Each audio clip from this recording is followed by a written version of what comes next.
अब ये चौथा नंबर में जो है कह रहा है कि ये हमारा आकृति है, इसमें DE जो है AC के समांतर है। DE ये वाला जो है AC के समांतर है। बहुत अच्छा बात है। फिर कहता है DF, ये जो DF है ये AE के समांतर है। ठीक, तो हमें सिद्ध करना है BF बटा FC। वेट, एक बार देख लेते हैं। हाँ, BF बटा FC, BF बटा FE, हाँ BF बटा FE और BE बटा EC, BE बटा EC हमें सिद्ध करना है। चलो, यहाँ हम दो त्रिभुज लेंगे। एक बार हमने क्या करना है BCA ले लेना है। त्रिभुज BCA, ये पूरा त्रिभुज है ना। इस पूरे त्रिभुज में बात करेंगे तो ये क्या हो जाएगा, ये DE। अभी आपको इसको ध्यान नहीं देना है, ठीक है, पहले आप इसको ध्यान दो, बस ऐसे रहने दो। अगर ऐसे आप त्रिभुज को देखोगे तो समझ में आ जाएगा।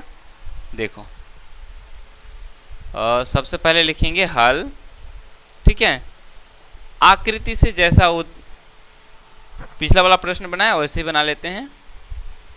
आकृति से, आकृति हमें नजर आ रहा है, इसमें हम पहले लेंगे BCA या BAC, कोई सा भी त्रिभुज आप ले सकते हो कैसे भी करके। BAC लो या BCA ले लो, ठीक है। चलो BAC ही ले लेते हैं, मान के चलते हैं। तो BAC बराबर क्या हो जाएगा, त्रिभुज BAC में हमें क्या नजर आ रहा है कि ये जो DE है, ये DE है, ये AC के समांतर है। ये हम लोग का प्रश्न में दिया हुआ है ना। जब ऐसा दिया हुआ है, अगर ऐसा है तो क्या होगा, BD और DA बटा, मतलब इतना बटा इतना और इतना बटा इतना आपस में क्या हो जाएगा, बराबर हो जाएगा, है कि नहीं। तो हम यहाँ लिखेंगे इतना है, इसीलिए BD या DB, ठीक है, DB बटा AD बराबर होगा BE बटा EC हो जाएगा। नहीं हुआ, DB ये वाला बटा AD ये वाला, तो इतना बटा इतना हो गया, DB बटा AD बराबर है BE बटा EC, मिल गया। अब इसको छोड़ दो, हाँ निकल तो गया जी, देखो BE बटा EC निकल गया ना, तो BE बटा EC हो गया। इसको समीकरण 1 मान लो। अब हम क्या करेंगे, अब इस त्रिभुज पर ध्यान दो। अब आप इस त्रिभुज पर ध्यान दो। अब BAF BAE पर ध्यान दो। कौन से त्रिभुज, BAE पर। अब समझो कि ये नहीं है, ये हमारा नहीं है, ये समझो ये वाला जो है ना इधर हमारा नहीं है। अब समझ में ज्यादा आ जाएगा। अगर ऐसे लोगे, है ना, त्रिभुज BAE में, ठीक है। अब आप लोग कॉपी में मत मिटाना। तो इस त्रिभुज में हमें क्या नजर आ रहा है, नजर क्या, यहाँ तो दिया हुआ है ना, DF, ये जो DF है ये समांतर है AE के, है ना। ये हम लोग को प्रश्न में दिया हुआ है ना अच्छे से।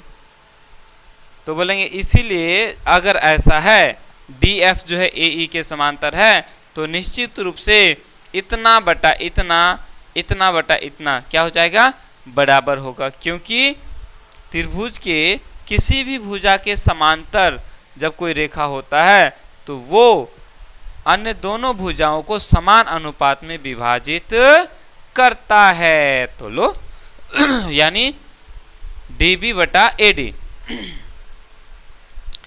DB बटा AD बराबर होगा क्या, ये BF बटा FE हो जाएगा। FE इसको भी छोड़ दो, यहाँ हमें BF बटा FE चाहिए तो BF बटा FE निकल गया। यह हमारा समीकरण 2 हो गया। नहीं दिक्कत। अब इस आकृति को बना दो, जैसा था वैसा हम लोग इसको बना देते हैं। ठीक है, ऐसा ही कुछ आकृति हमारा ये था, बनकर ये रेडी हो गया। अब समझ में आ गया। तो चलो अब हमें क्या करना है।